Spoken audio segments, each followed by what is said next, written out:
जय हिंद साथियों, स्वागत है आपका चौबे की चौपाल में।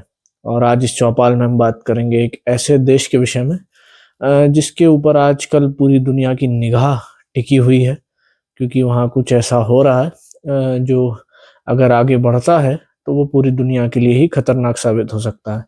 मैं बात कर रहा हूँ मिडिल ईस्ट के एक देश ईरान के विषय में। इसका नाम तो आप सभी ने सुना होगा।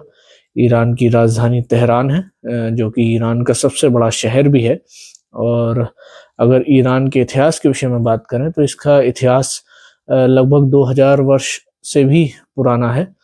और ईरान का इतिहास मतलब ईरान के इतिहास के विषय में आप जो भारत का इतिहास है उसमें भी काफ़ी जानकारी मिलती है। किस प्रकार से जो भी ट्रेड होता था या जो भी हमले हुए या जो भी चीज़ें हैं उसमें आपको भारत के इतिहास में भी ईरान के विषय में काफ़ी जानकारी प्राप्त होगी। और अगर देखा जाए तो ईरान में हमेशा से ही कुछ ना कुछ चलता रहा है। कभी उसके ऊपर आक्रमण हुए, कभी वहाँ के राजाओं ने दूसरी जगह पे आक्रमण किए।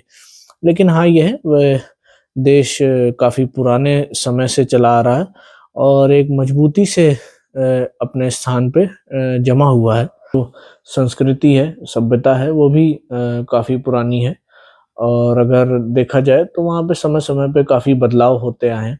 लेकिन जो सबसे बड़ा बदलाव हुआ वो वहाँ पे हुआ 1979 में, जब वहाँ पे इस्लामिक क्रांति हुई और जो पश्चिमी सभ्यता को समर्थन करने वाली राजशाही सत्ता थी उसको वहाँ के लोगों ने उखाड़ फेंका। और वहाँ पे एक पद का सृजन हुआ जिसको कहा जाता है सुप्रीम कमांडर। और उसके बाद से राजशाही की जो ताकत थी वो धीरे धीरे करके क्षीण होती गई।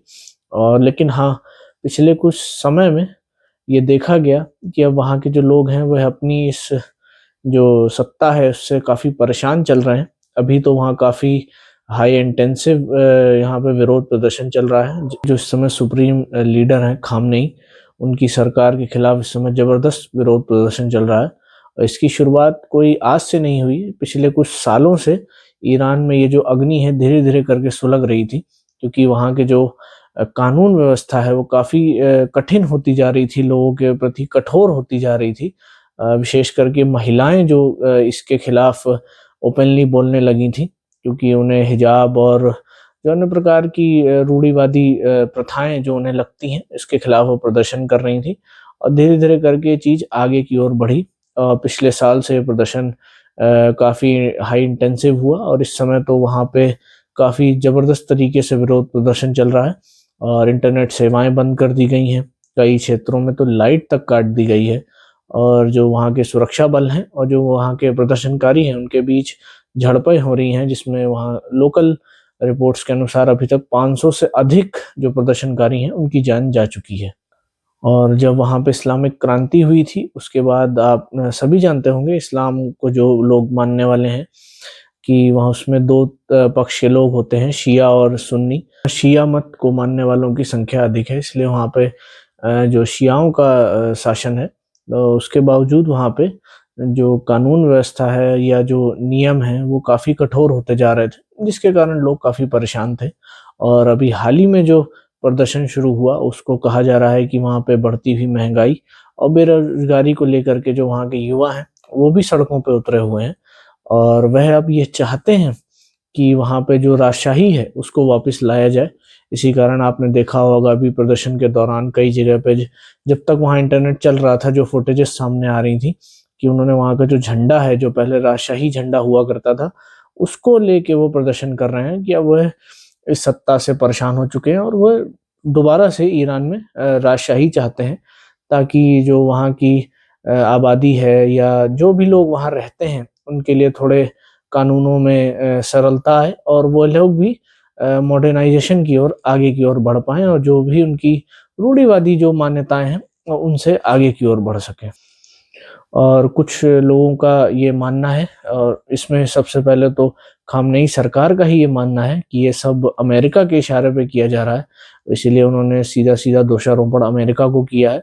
और हो भी सकता है, क्योंकि जो अभी अमेरिका ने वेनेजुएला में किया तेल के कुओं के लिए, तो वैसे आप सभी जानते होंगे कि ईरान दुनिया भर में तेल और जो नेचुरल गैस है उसका बहुत बड़ा सप्लायर है।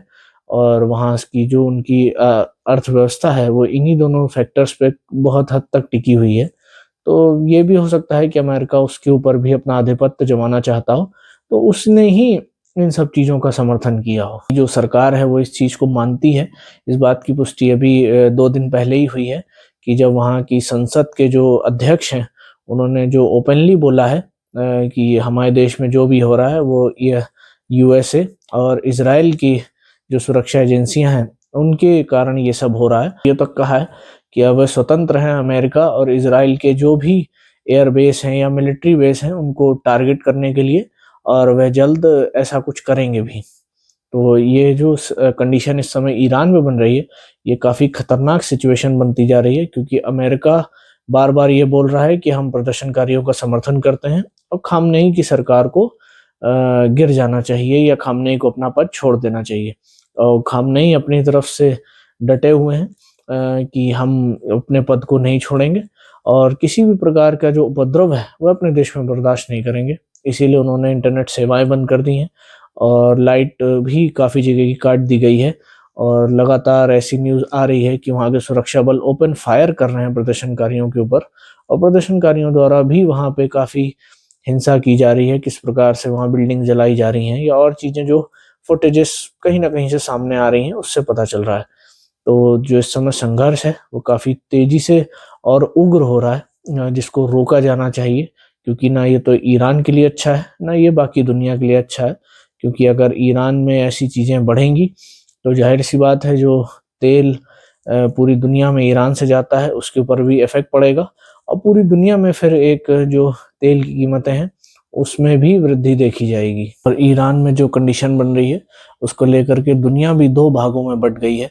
कुछ लोग कुछ देश खामनेई सरकार का समर्थन कर रहे हैं, और जो अमेरिका के मित्र राष्ट्र हैं, वह अमेरिका का समर्थन कर रहे हैं। तो इससे जो विश्व युद्ध का खतरा दुनिया के ऊपर मंडरा रहा है, वह भी उसको भी एक तरीके से अग्नि मिल रही है, जो कि पूरी दुनिया के लिए ही खतरनाक साबित होगा। और जो खामनेई सरकार है, उसने चाइना के साथ मिलके एक युद्ध अभ्यास भी प्रारंभ कर दिया है, और खामनेई अपनी बात पे अभी भी डटे हुए हैं।